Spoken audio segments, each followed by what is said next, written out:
Tim pengawas ketenagakerjaan menemui dan melihat kondisi korban ledakan tungku smelter yang dirawat di ruang isolasi dan intensive care unit. Selain melihat kondisi korban, tim pengawas juga meninjau di area kejadian.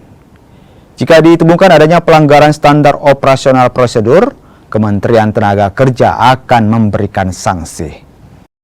Bahwa memang tadi masih kondisi panas dan tadi itu bukan ledakan, tapi karena ada yang jebol tadi menyatakan seperti itu. Dan hak korban ya Bu?